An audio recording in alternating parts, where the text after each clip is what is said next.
This video is brought to you by JingleMine.com. Founded in Hong Kong but located throughout the world, they are one of the leading ASIC mining distributors out there. They have a strong relationship with Jazz Miner, which means that they can provide you the best price and the latest info or updates for your Jazz Miner. Additionally, they work hard to respond to customer inquiries or questions, providing 24/7 support and have one of the fastest deliveries in the ASIC industry. Some of their products include the Jazz Miner X4-QZ, which can hit 840 mega hash at 340 watts while being whisper quiet, and I can vouch for that. And the new X16-Q is on pre-sale now and can hit 1.8 gigahash at only 630 watts on ETC hash. Lastly, they accept a number of cryptocurrencies as payment, so if you're interested, check out the link in the description and help support our channel by supporting its partners. Hey, what's going on, everyone? Vega here for SerpentX Tech. Unfortunately, this is all the lighting you're going to get in today's episode. The wife is home. She's not feeling too well. Had to take her to urgent care, so you guys just got to deal with it. Directional light instead of ambient light. But welcome back to Caffeine Crypto. My name is Vega. This is SerpentX Tech. And the Caffeine Crypto is an episode where we welcome you to join us with your favorite beverage, coffee, caffeine, energy drink, water, I don't care, tea, as we go over some crypto news. As you can see, Bitcoin sitting around 28.3K, Ethereum at 1.8K, Binance still around 315, 314, somewhere in there. A little bit red, but not too much red. This week has definitely been a long, hard struggle as more regulatory scrutiny comes upon us, unfortunately. So, I go through some cryptocurrency news, and I do have some news for you. Various topics, right? About Bitcoin, crypto volatility, Bittrex and what's happening with it, Binance and its fight against, or CZ's fight against the CFTC. Do algorithmic stablecoins have any future in blockchain? How it feels like the US is really having a war on crypto. And then last but not least, just some basic stuff, right? You know, I don't have the full article from Barron's on how crypto plans to fight back against Washington, but it is a concern that everybody's been keeping an eye on. And I urge you to stay connected, keep up to date. I don't have all the latest information on what we're doing to counteract, but, you know, the various personalities on Twitter, there are some intelligent ones out there doing good. Got some Shiba Inu information. What does Satoshi Nakamoto look like? AI provides an answer. Just some fun, and Cardano users can soon access Ethereum dApps directly from ADA wallet. So those are some of the things we're going to be talking about today. Bitcoin, you know, at the start of this week was basically right underneath 28K, 27.9, somewhere in there. Right now we're sitting around 28.3, so we're not up much, right? We're moving sideways. That's good. We don't always like to have this straight up position, because usually that means a deep fallback is going to happen. So we're stabilizing. Volume isn't as crazy. There are some whales doing some really crazy purchases as far as altcoins. Like a whale just bought a crap ton of Shiba Inu the other day, and there's a lot of anticipation. Some of the altcoins might start to take off, and Coin360 seems to be having issues today. I'm not sure what's going on there. So I'm going to go through the news for all my future viewers, but I would like to, if you would allow me, to say hi to some of the live people real quick. Golden Wolf, Bud Puts, that one guy Oz, Retro Mike, and Crypto Mikkel. Thank you for all coming over. From the raid, we also have Red Panda Mining coming on after us, followed by Rabbit Mining at 1 p.m. Eastern Standard Time, whatever that converts to. We do this show. We do this show every Saturday at 11 a.m. I try to, at least. Sometimes personal matters take up precedence, but thank you for hanging out with us. So Bitcoin volatility, and I will have a poll for you guys, for all my live viewers. Bitcoin volatility, likely in options worth $4 billion, will expire on Friday.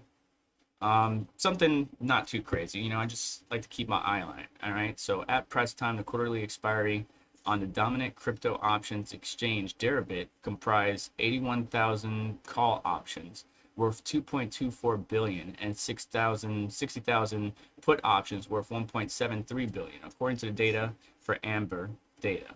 Deribit, which accounts for almost 80% of the global crypto options activity, will settle the quarterly options at 8 UTC on Friday. And of course, this was written on the 30th, right? So this was written on the 30th. Today's April 1st. By the way, happy April Fools. I'm selling all my crypto. I'm joking, April Fools. I know that was kind of last minute, whatever. Anyways, so did this really have an effect on anything? Well, you tell me. I don't think so.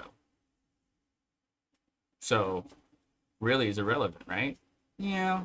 Well, you know, sometimes people take this information and they make moves or adjustments based on the information they see. I don't think they really should, but they do. Anyways, this article and all articles will be linked in the description. There was an interesting little video here from coindesk.tv if you want to check that out. Again, links are in the description. This is interesting to me. Bitcoin nears third positive month and streamlining construction with blockchain. And it's another news video, right? I'm not gonna, well, how long is it? Hang on one second. Let me see. Let me turn on desktop audio and mute the exterior audio real quick. How long is this? And of course, it's an ad. Of course. I don't think you guys can even hear it. Hang on. I don't think there is any audio, to be honest. Today, Bitcoin caps off its third. All right, so it's 10 minutes. It's talking about, as you can see here, very, very slowly, Bitcoin gains, Senator Warren on banks, blockchain use cases, right? So this is where later on we're going to talk about the war on crypto. But Bitcoin's showing some positive momentum despite banks collapsing and some uncertainty and FUD. Well, not some, quite a bit of FUD and uncertainty happening in the space. And that's because a lot of the people, at least a lot of the people that focus on what they should, are focusing on constructing or building blockchain technologies or developing or improving. So that's what they really need to focus on, because that's what's going to be the end goal, right? Senator Warren, and no disrespect to her, I know some people feel some type of way about her and blah, blah, blah, blah. She has some points that I think she should focus on more. But she has a very loud presence when it comes to crypto, especially when she has a target in her sights. And ever since FTX, she had a target in her sights. So now she's coming hard after crypto. But as long as we continue to focus on building and innovating, which Cardano's been building and innovating for the longest time. I know a lot of people would like to see a moonshot from Cardano, but it's just constantly building. I talked to some of the devs down in Miami. Very interesting stuff coming out of the pipeline, including, you know, what we're going to talk about later, which is Cardano users being able to participate or work directly with dApps or the Ethereum dApps directly from their ADA wallet, which I find very interesting. ADA is only around 40 cents. It's down 1.1% today, but they're constantly building. They've been building for years, and I think they're going to continue to be building for a long time, so we'll see. But crypto exchange Bittrex to wind down operation in the U.S. And this is going back to the war on crypto, so to speak, that people are calling it. And it's because people like Senator Warren are really hammering down. Not only did she go after the banks in 2008 crisis, which she should have, right? That's one of the reasons why there are, again, some views of hers that I agree with, but not all. And now she's just, I don't know, man. She's like a, and I don't want to be disrespectful. She has the scent, right? There's blood in the water, and she's coming hard after the cryptocurrency exchanges and in general centralized exchanges, but not all. And honestly, decentralized exchanges, right? Because the government would want us to all go into centralized entities so they can have control over it, as long as it abides by their regulatory clarity or framework, which they have yet to provide clarity on.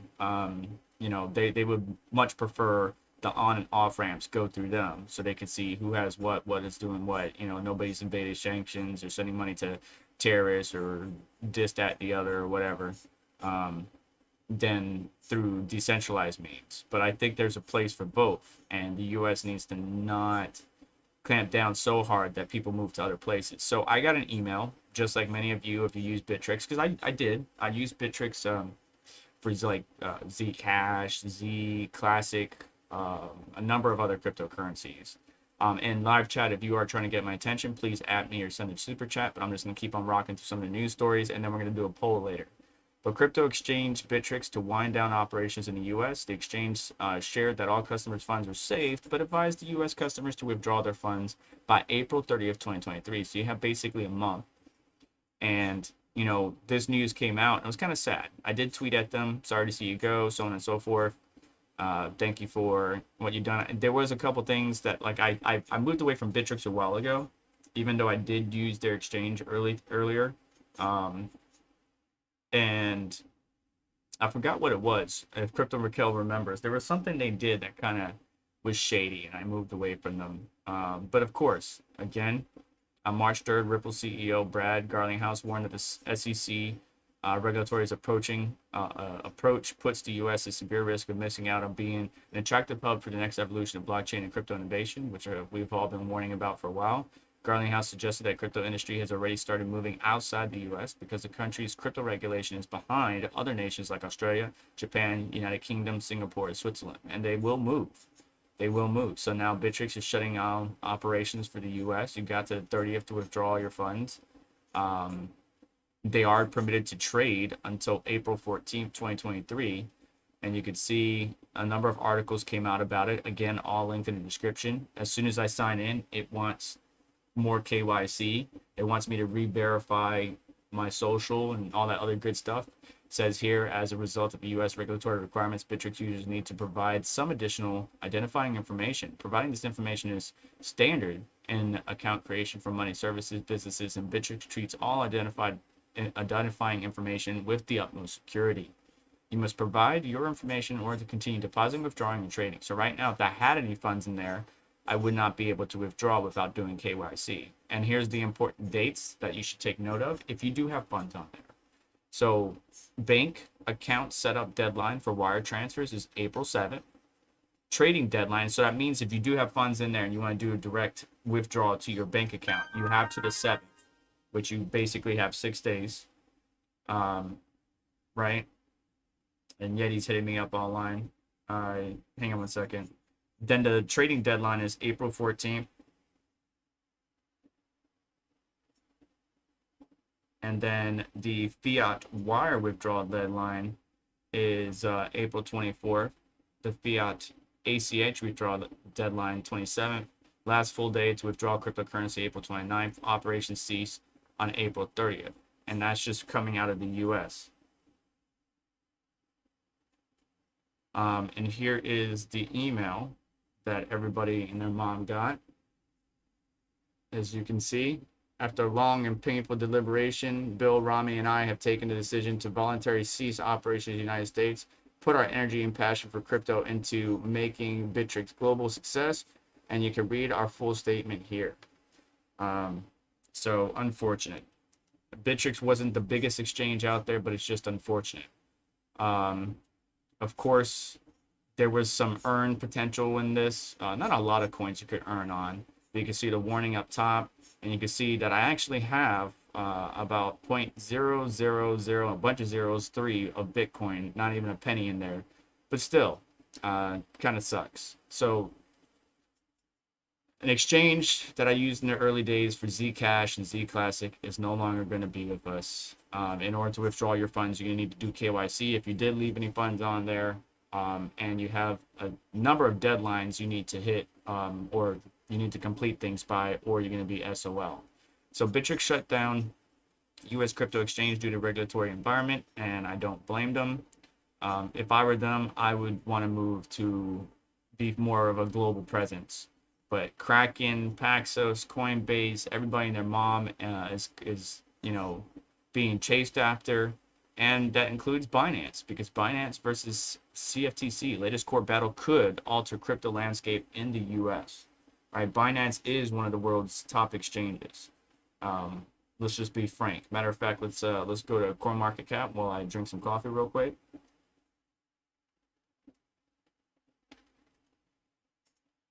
Look at that. Binance. Whether it's BTC to USDT or TUSD or BUSD, Coinbase is in fourth with BTC to USD. And that's a lot of volume, guys. That's a lot of volume, all right? If Binance, decides to pull out of the US, and I know Binance US is a different exchange and yada, yada, yada. But, man, Binance is a big player, guys. If Binance loses this court case, I don't know how that's going to go. But the CFTC lawsuit against Binance could prove the beginning of the end for crypto exchange in the United States, according to market pundits. Regulatory trouble is nothing new for Binance, and on many occasions in the past, it has managed to overcome or bypass such roadblocks and eventually work with regulators. However, when it comes to the United States, the exchange has found itself in the crosshairs of multiple agencies, including Senator Warren. The number of United States financial regulators have ongoing investigations against the crypto exchange. Some of these exchange investigations date back to 2018, and now one of the primary derivatives market regulators in the U.S. has filed a lawsuit in conjunction with the investigation that has started in early 2021. The CFTC filed a lawsuit against Binance along with its CEO CZ and former Chief of Compliance Officer Samuel Lim on March 28th. The lawsuit alleges that Binance violated U.S. derivatives law by offering its derivative trading service to U.S. customers without registering with the appropriate market regulators. The CFTC accused Binance of prioritizing commercial success over regulatory compliance. The lawsuit also made headlines because the CFTC has not only levied charges against the exchange, but also against CZ and Lim themselves. The U.S. regulator has also accused Binance and its CEO of 7 violations of the Commodities Exchange Act and controlled foreign company rules. Somebody named David, the manager of the daily economy at the American Institute for Economic Research, told the Cointelegraph team the CFTC lawsuit isn't surprising considering the U.S. government overarching approach toward cryptocurrency enterprises. Regulators seem to be employing every conceivable measure to curb the industry's expansion, which is why people believe there's a war on crypto. And it's just the stance that they're taking, right? And because again, the lawsuit states that, Binance violated the U.S. derivatives law by offering a derivative trading service to U.S. customers without registering with the appropriate market. Who do they know who the appropriate?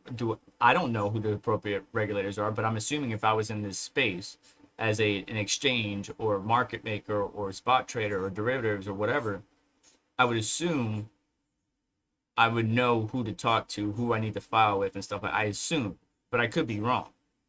And being a global entity, you can't for example, I can't store everything in my mind, right? I might have, my wife's information, my children's information, work-related information, stuff about crypto, overclock settings, tuning, maybe some computer passwords or email passwords. Like, if I'm a global entity, though, there's no way one single individual, and I'm assuming this is why CZ would have a large team, or any exchange would have a large team, to keep up with every single detail or every single rule and law and regulator restriction or line in the sand for every single country. That could be really hard.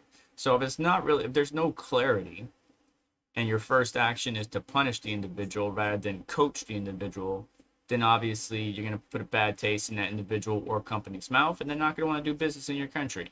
So, but this has just been a sandstorm that's just been coming, and it just keeps on coming, and it's putting a bad taste in these people's mouths.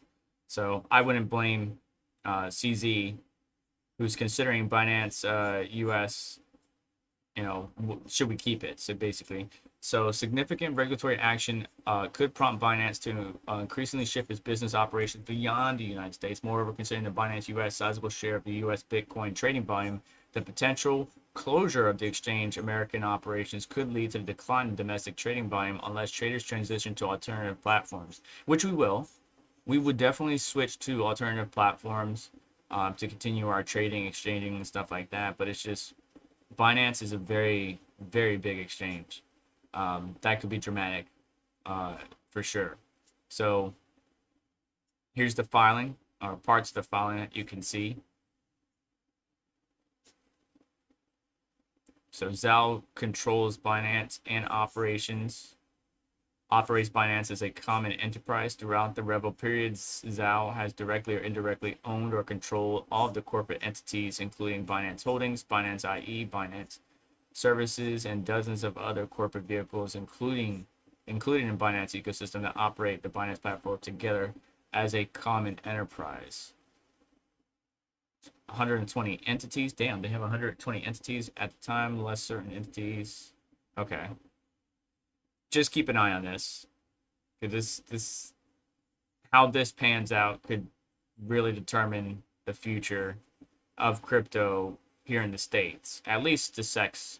And when I say SEX, I mean SEX, centralized exchanges. Don't get it twisted, YouTube. So yeah, Binance CZ sued by the FTC for willful evasion of U.S. laws on registered crypto derivatives products. Maybe CZ did know, and he didn't file because he doesn't want to follow the rules of the U.S. I don't know. We'll see.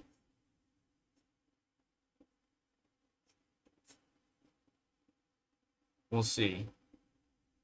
So where's this at? So CFTC sued, blah, blah, blah.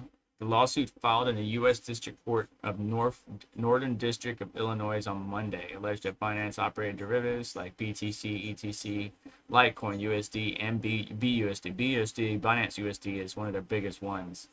And honestly, I believe it's one of their biggest holdings, to be honest. BNB, here it is right here. What is that? 2.8 billion.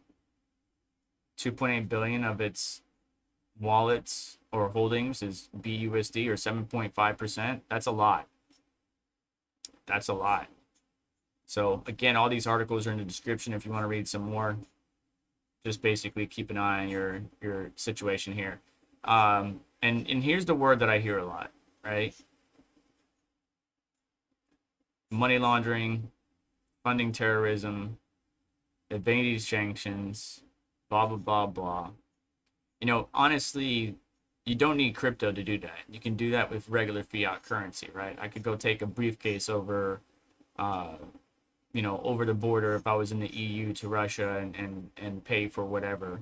Or, if I made a lot of money in a different country because we deployed a butter truck. Ransomware is really where they get you. Between the Chinese hackers and Lazarus and Russia, their attacks on the corporations have been able to fund some of their operations, and they continue to sustain themselves. So I know that kind of puts a bad name on crypto too, but yeah, this could be bad. So do algorithmic stablecoins have a future as centralized coins are under scrutiny? And this is something that we talked about last week as well. BUSD is one of the ones that are under fire, and again, that accounts for such a large amount of Binance's wallet, 7.5%. Do these stable coins have a future in the crypto ecosystem? I remember USDT or Tether put a bad taste in everybody's mouth, right? Because they can just print willy-nilly, kind of like the US government or the Fed, print willy-nilly, pump a coin, don't pump a coin. USDC lost its peg. The Terra Luna peg token lost its peg. Obviously everything is stable now, but it's when those depegging situations happen that everybody panics, and then it just makes it worse. So I'm gonna say I don't care, but let's find out what you guys think. So we're gonna post up a poll real quick. Let's see here. So yes, no, and let's see here. Don't care like me, or you just don't know. So we're gonna ask that question from this article, put it in there, and you guys vote. Let me know your thoughts, or you could just chat about it. What's up, Automatic Beats? Zapirate, thank you, Yeti. I'll talk to you in a little bit. Cedric, Black Cat Crypto, Titan Nightmare, Appreciate you guys hanging out with us. I'm sorry I'm being a little bit quiet. Wife's asleep. She's not feeling well. As I told some of the individuals earlier in the stream, had to take her to the urgent care yesterday. So anyways, Zell also talked about the role of algorithmic stablecoins, many of which are largely decentralized, and said that these type of stablecoins might play a more prominent role in the crypto ecosystem in the future, but are inherently riskier than fiat-backed tokens.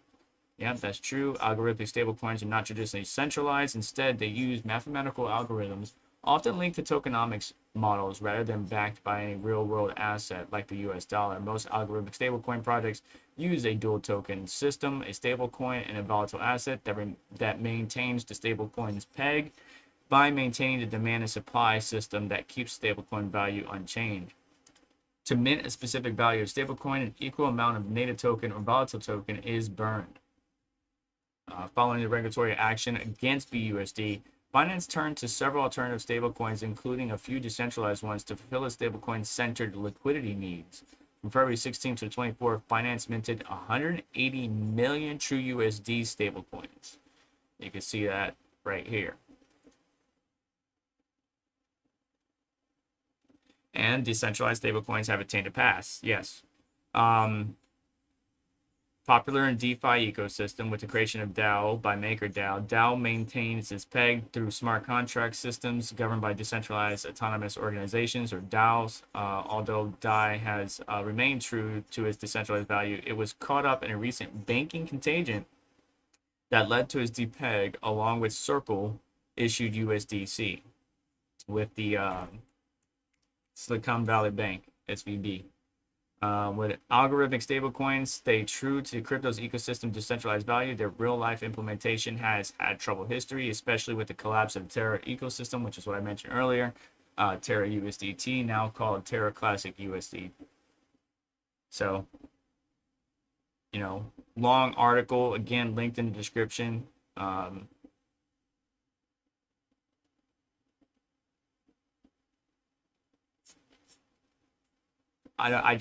I don't care.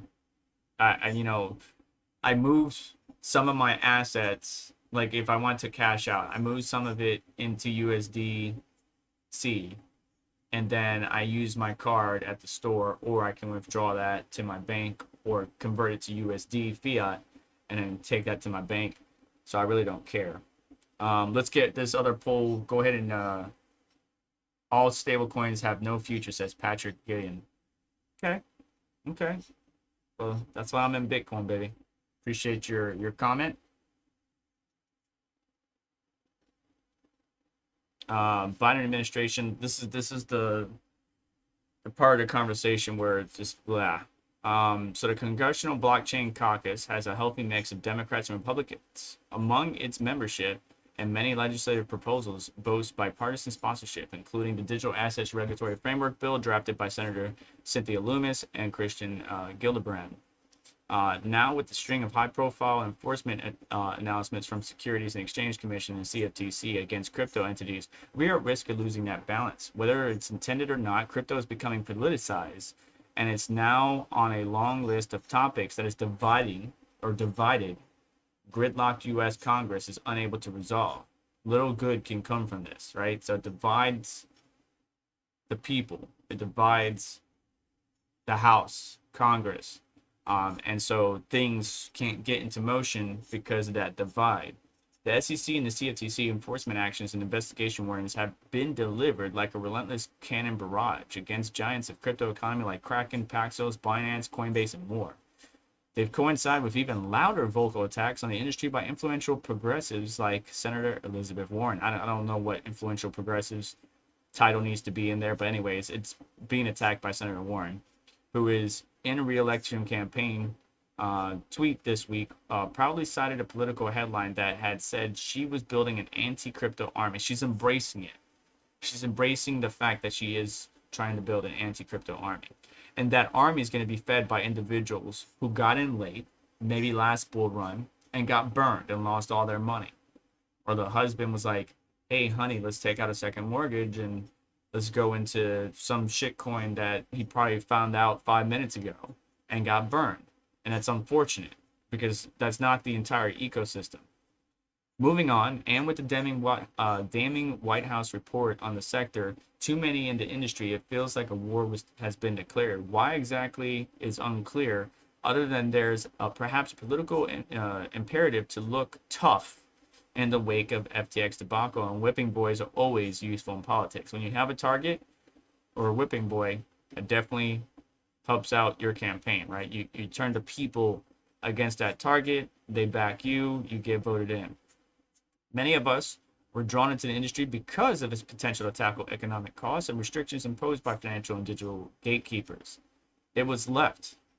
It was never a left versus right thing, which I agree. If anything, the division around crypto is defined by decentralized versus centralized.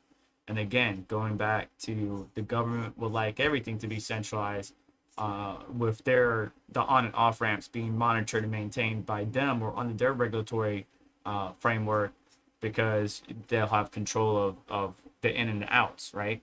So of course, diversity is also crypto's strength. The breadth of backgrounds, opinions, talents, experience, cultural perspectives, and social and economic standings creates a rich pool of ideas and debate that can accelerate the open source invitations that are core to its technology. I can have a difference of opinion to you, and you can have a different opinion to somebody else, but we can all get along and appreciate blockchain or crypto for what it is. In this context, the instinct among critics to pigeonhole everyone into the industry into the stereotype of an ugly, self-obsessed, money-grabbing crypto bro infuriates me. That says the individual, and I concur with that. It's a lazy way to understand the world. Worse, when politicians and regulators with access to media megaphones repeatedly use the catch all memes, they amplify these black and white distinctions, invoking fear and hatred for political expedient reasons. Yes, it's true that some of the members of the crypto community are guilty of running massive scams that led to billions in losses, and that others are at fault for trusting in those scam artists. But to assume that every person interested in this technology either behaves like SBF or was duped by him is wildly misrepresenting reality. Crypto is technology, nothing more. And the underlying technology, the fundamentals, never change. It's still good. It's still solid. The core is there, baby. It's how people in influential or positions of power utilize it. And that includes banks or governments. This is another piece. Again, every article in the description, I know I keep repeating that. Editorial is sure looks like the US is trying to kill crypto, and I feel that way. I do feel that way, right? It goes back to how the CFTC is going after BZ and CZ, Binance, and SEC, Coinbase, Kraken, Paxos, man. It's just like one hit after the other, right? Bittrex is moving out of the US. Will Binance move out of the US? That's a significant amount of volume and crypto exposure that we get through Binance. Coinbase is on the next chopping block. Are we going to lose them? Because Coinbase is probably the number one US exchange other than Binance that is very easy to use, right? There's much more assets or much more, I don't know. I like using Coinbase compared to Binance US. That's just my opinion. Let me know your thoughts in the live chat. But, with all these, threats, as it says here, to the crypto ecosystem, the US is looking like a place I don't want to open up a crypto business in. And this is just crypto, right? This is just crypto trading. We know their stance on mining, right? If it causes the use of energy to go up and we have to burn more fossil fuels in it, it's bad. You got to shut down your rigs. And if you're a large operation and you're not using renewables to maintain, it doesn't have to be all renewables, but a good majority of your power has to be renewable resources, which is why they're parked by hydro or nuclear or natural gas wells that were left open in Texas, is because they're trying to keep their fingerprint down, but still have their large operation. The moment that large operation causes the grid to burn more fossil fuels or use up XYZ, they're going to turn their crosshairs on them and be like, no, you need to shut down your farm. You need to move somewhere else. So, at what point do we say enough is enough? Like, yo, chill out. Go sit down with CZ and Brian and all the major exchanges. Sit down, have a cup of coffee, hash it out. Talk about it. What are they doing wrong? Explain it to them. What are we going to do to put the correct regulatory process and clarity on a piece of paper, so that way any exchange that opens up knows exactly what they need to do. They gotta register with this person, register with this company, make sure that they log all their transactions under their stable coin to fiat pairing.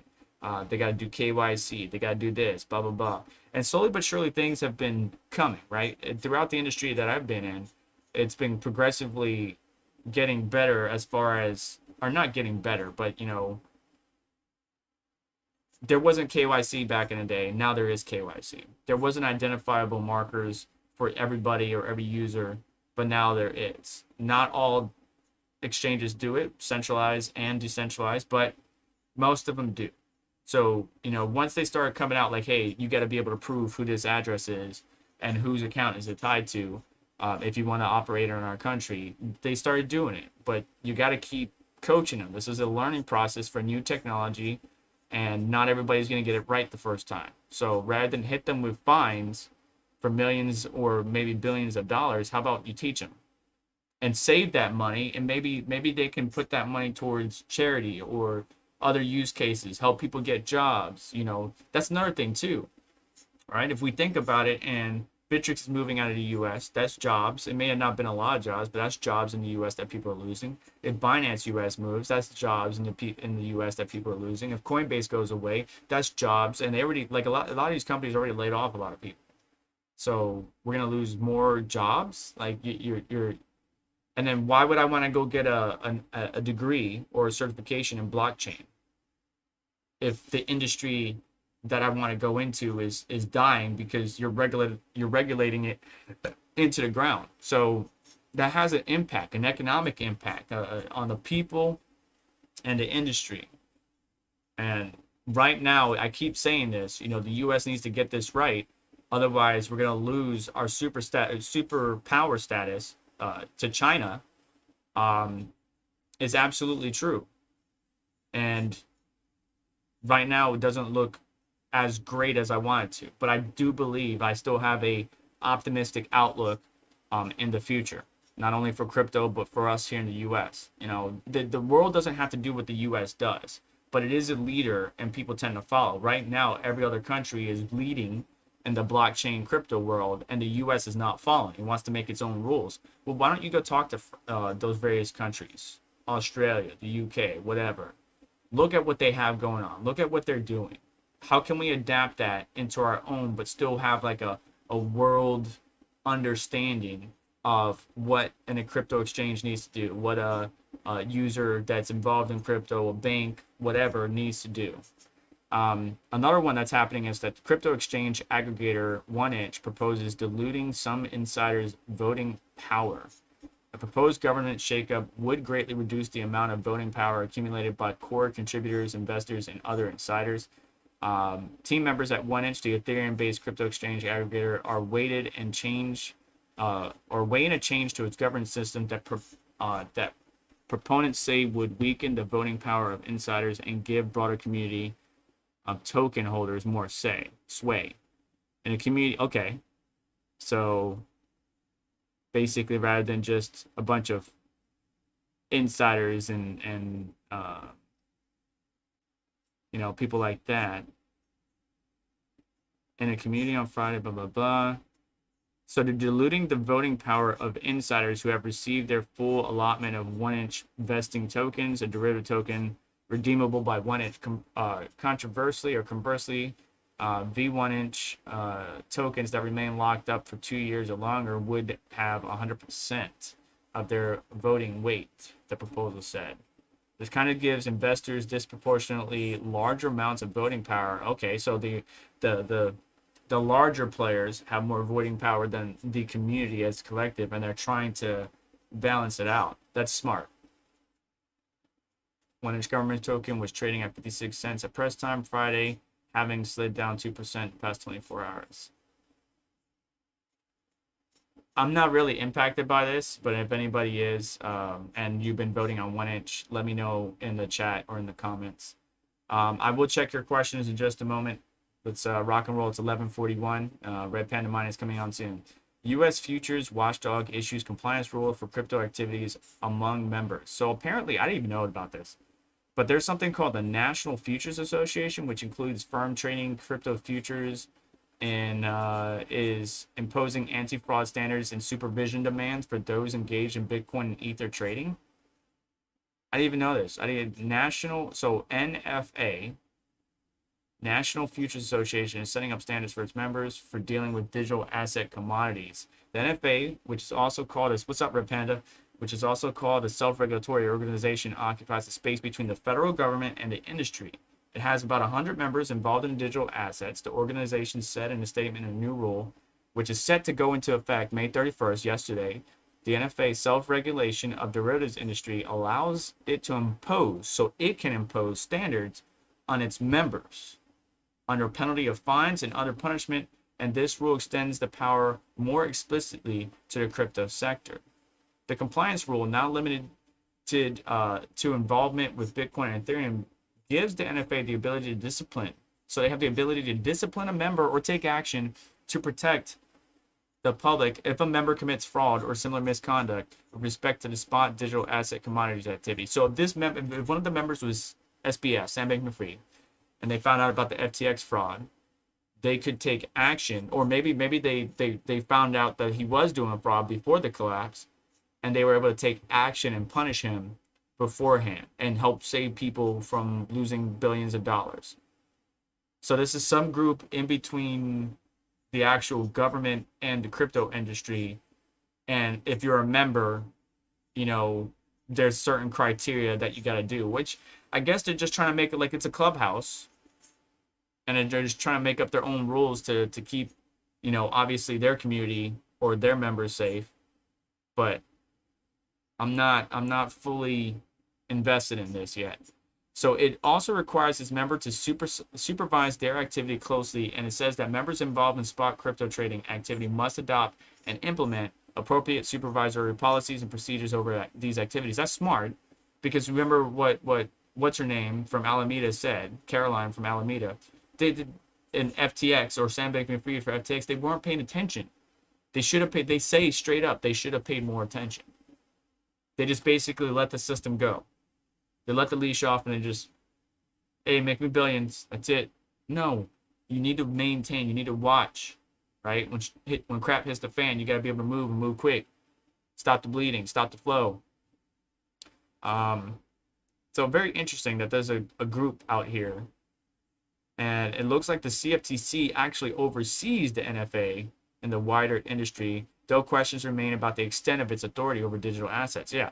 I'm kind of confused. Like, I didn't know there's this little group of people that are made up of members that are like in crypto or digital assets or spot trading or commodities or whatever. I did not know that.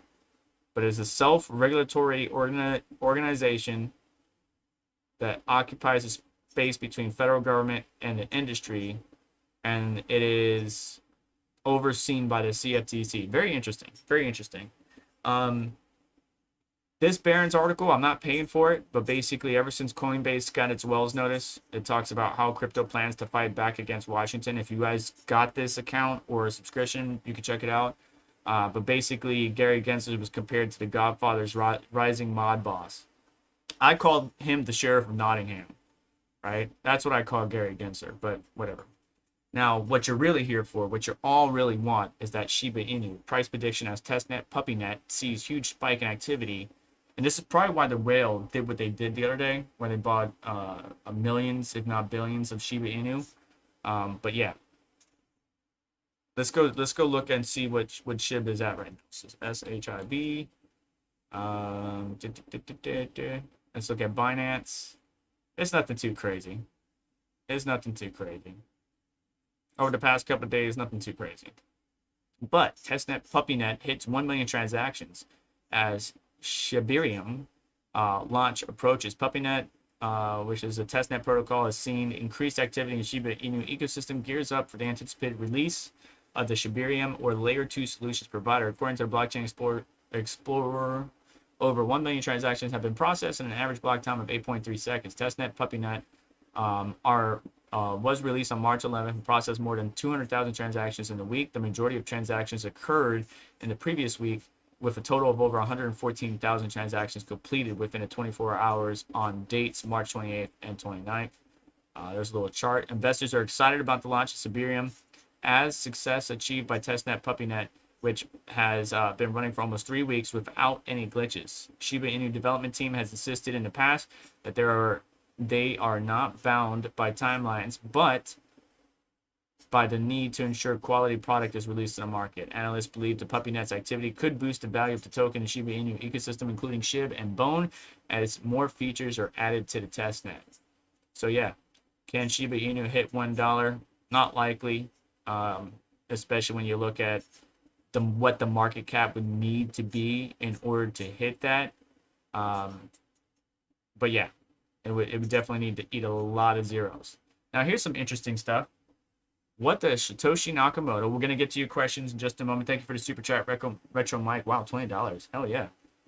What does what does Satoshi Nakamoto look like? AI provides some answers. And so here are some of the pictures that AI created of Shiba Inu. This first one is kind of looks like the Jedi Knight Obi-Wan Kenobi type character. That's one. Next one kind of looks like Satoshi Nakamoto, the person that isn't tied to Bitcoin but has been labeled as Satoshi Nakamoto, the real one. Looks kind of mythical. Next one, people call it Gandalf, a cross between, or it's not Gandalf, but Dumbledore and Sherlock Holmes. I think it's some pretty cool pictures though. And then a bunch of weird stuff.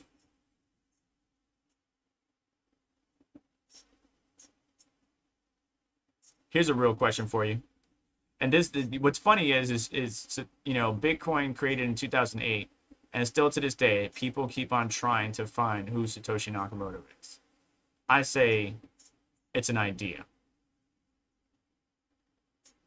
The fact that some people believe Satoshi is a group of people, I would agree with that because of Finney and Adam and Zabo. I can understand that. I can certainly understand that being a group. So it's an idea that this group of people put together. I can certainly understand that. But here's one for you. Let's check the polls real quick. So, do algorithmic stablecoins have a future in centralized coins, as centralized coins are under scrutiny? 36% of you say yes. All right, now here's another one for you. Let's see here. I'll post another one. Bear with me real quick. Do you think Satoshi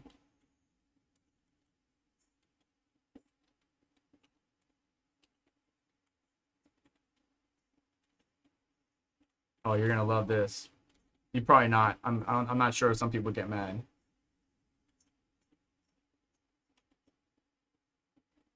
Oh my goodness, how do I spell that? I forgot how to spell it.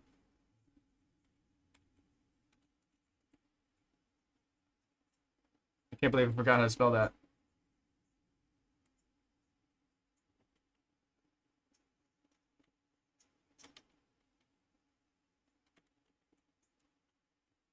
There you go. There's my question. Have fun with it. I'm going to read this topic and I'm going to scroll up and try to get to some of your questions. So Cardano users will soon be able to access Ethereum dApps directly from ADA wallets. The move will be enabled after a new feature. Oh my goodness. Mokameta. I don't know. Very interesting. But this thing is Cardano's EVM layer is launching a feature following every Cardano user to use EVM contracts directly from any Cardano wallet. Mokameta is soon enabling staking rewards for EVM users, including smart contract developers. I can't pronounce this person's name. Gamot added that staking rewards for Cardano products built on Mokameta will be paid automatically every 5 days. An Ethereum virtual machine is where we know what that is. When deployed on other blockchains, EVMs can allow developers to build dApps and decentralized finance applications similar to the way that you could on the Ethereum blockchain. The new feature will allow Ethereum application developers to build on Cardano's network using Solidity, which is a really hard computer language, or complicated, not as user friendly as Rust and some of the others. So yeah, I think this would be interesting and open the door for many others. Let's go ahead and check out Transaction Street, see how the coins are doing. And obviously, for all my mining bros, you know, Caspa has been on a tear lately, and you know, mining profitability has been really good, or much better than it was before. If we look at the markets here, Gate.io, well, let's go to Mexi. It has the most volume, and you can see if we do the 1 hour, 4 hour, you can see that since the 26th, so since the beginning of this week, we've been pushing up. We got almost to 4 cents, and now we're sitting around 3.5 cents. And if I calculate with my rigs, you know, Caspa, Nexa, Radiant are in the profits, baby. We are positive at 10 cents per kilowatt hour. Obviously, that's going to change if we up it to, like, let's say 40 cents per kilowatt hour. You know, now we're really negative, right? Let's see where the break-even point switch to now. Let's go 20 cents. Calculate. So anything above 20 cents, I wouldn't do it. Let's do 25 cents per kilowatt hour. Yeah. So anything above 20 cents, I wouldn't do it. But at 10 cent, maybe let's say 14, 15 cents per kilowatt hour, we're in the positive.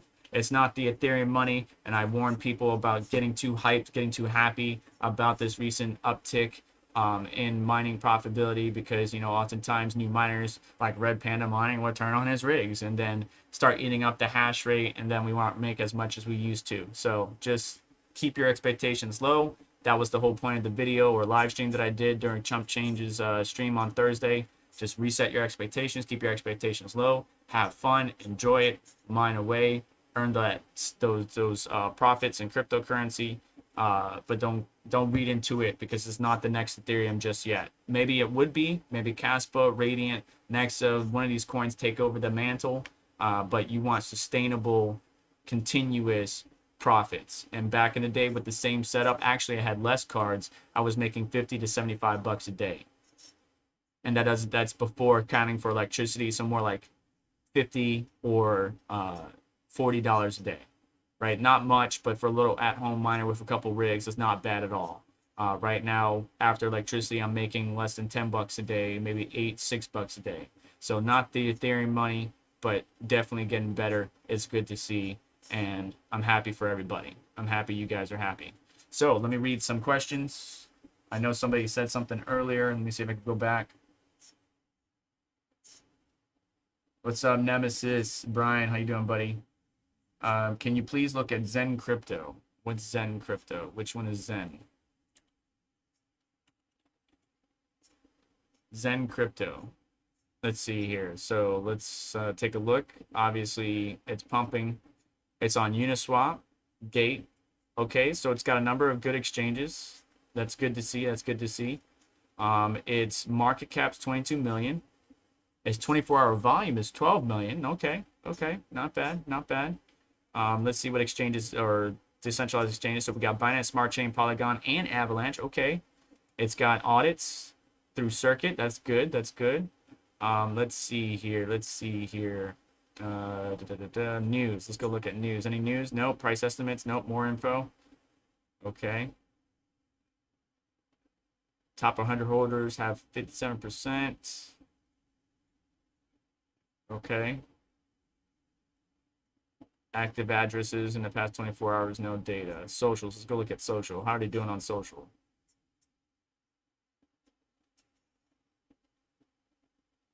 Okay, a lot of Jack going on here.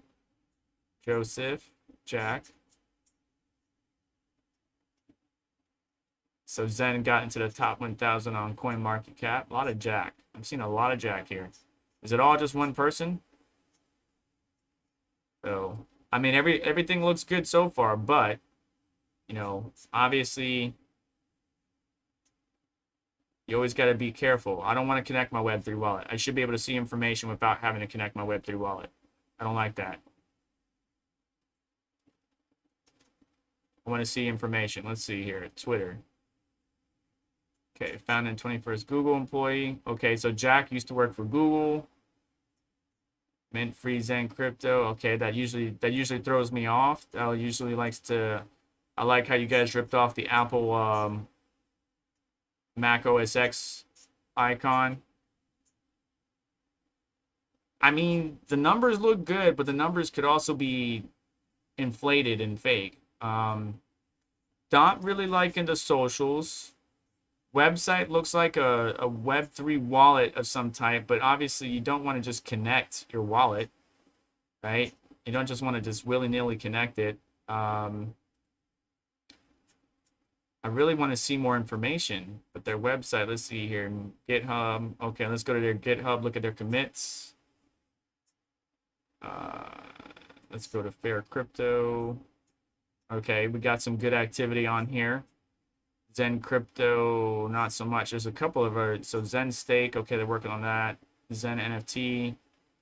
Okay, GitHub isn't too bad. It's not a dead project. Let's go back to markets or overview. When did it start getting tracked? All started back in October or late 2022, Q3 2022. I'm not sure. If you're invested in this, I would just chill out. Keep an eye, do some research on the individuals that created the currency. Sounds like Jack is from Google. Maybe he has a great and intelligent mind, but some of the things about it seem a little bit shady to me, just FYI. But it's got some solid numbers. All right. Anybody else as we get ready to head over to Red Panda Mining? And everybody says in the poll that Satoshi Nakamoto is male. 26% say non-binary, and 22% says machine AI. Thank you, everybody, for voting. I knew that would throw you off. All right. Red Panda, say anything to me. John Germain, my friend, how are you? Blah, blah, blah. Nem, how are you? All right. Retro Mike, LMO. All right. So, Matt Electron, come help me testing 7900 XT when you're done with your stream. I hate Windows. All right, so let's see where Red Panda Mining is going to be going live here any second now. Thank you, everybody, for coming and hanging out with me. Don't forget, after Red Panda Mining, which you will be redirected to here in a little bit, there is Rabid Mining. This Saturday, we do this every Saturday. Maybe not Red Panda Mining. He's been doing it more lately, but you got Chump Change in the morning, 9 o'clock-ish Eastern Standard Time. 10 o'clock, you got Crypto Mikkel, Eastern Standard Time.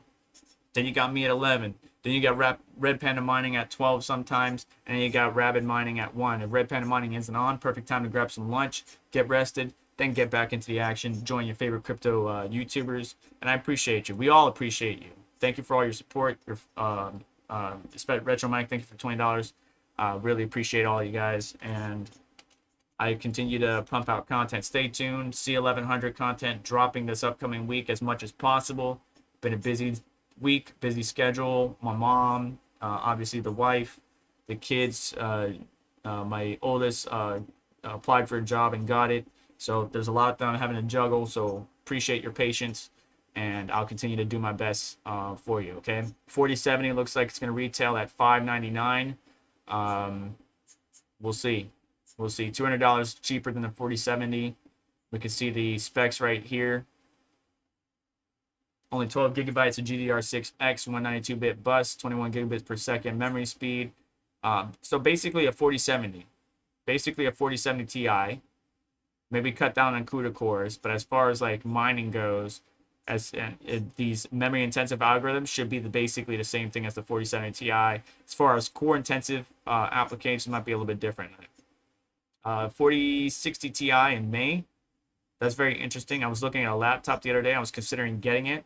But 4060 on a laptop is really more like a 1050 Ti or something. I don't know. The nomenclature and the naming scheme and the performance do not match up. But yeah, best April Fool's jokes of 2023. Got some for you right here. Introducing ROG's first gaming handheld console. Asus getting into the gaming, obviously, probably April Fools. NZXT, what is this? Soon, they're making graphics card. What is this? Razer making razors with their mouse. See that? Got their mouse with the little razor blades on it. MSI making an energy drink. Gigabyte making a cat, like the cat can lay on top of your PC. What else? Be Quiet, fanless AI. With so no fan. That's funny. That's so funny. All right, so good jokes. I'll put that in the live chat. Go hang out with Red Panda Mining. You guys have yourself a wonderful day. Thank you so much for hanging out with us. I will catch you in the next one. I'll leave you with some of today's sponsor, which was today's sponsor had to mute the audio there. Today's sponsor was jinglemine.com. If you're looking at any hardware or considering getting hardware, but you don't want a lot of noise, check out jinglemine.com. They sell a number of products from iPolo to the Jazz Miner, and the Jazz Miner X16 is coming out soon, which is more hash rate than what I got at a little bit more power draw. So check them out. Link is in the description. You take care of yourselves. So do me a favor. On the way out, hit the like button, get subscribed, hit the notification bell to stay up to date. So let's check out some of the other links to help support the channel, what we did here. And I'll catch you next one. Take care.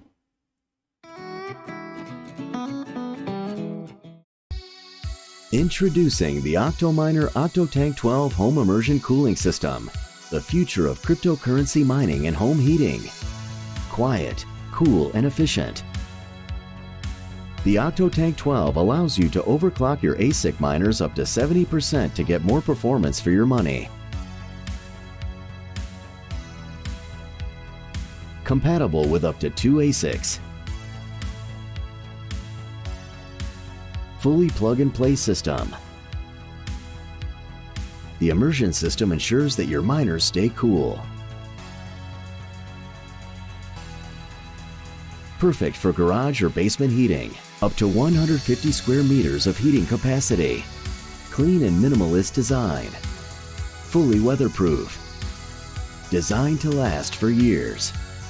Save money while keeping your home warm and cozy this winter. Order yours now.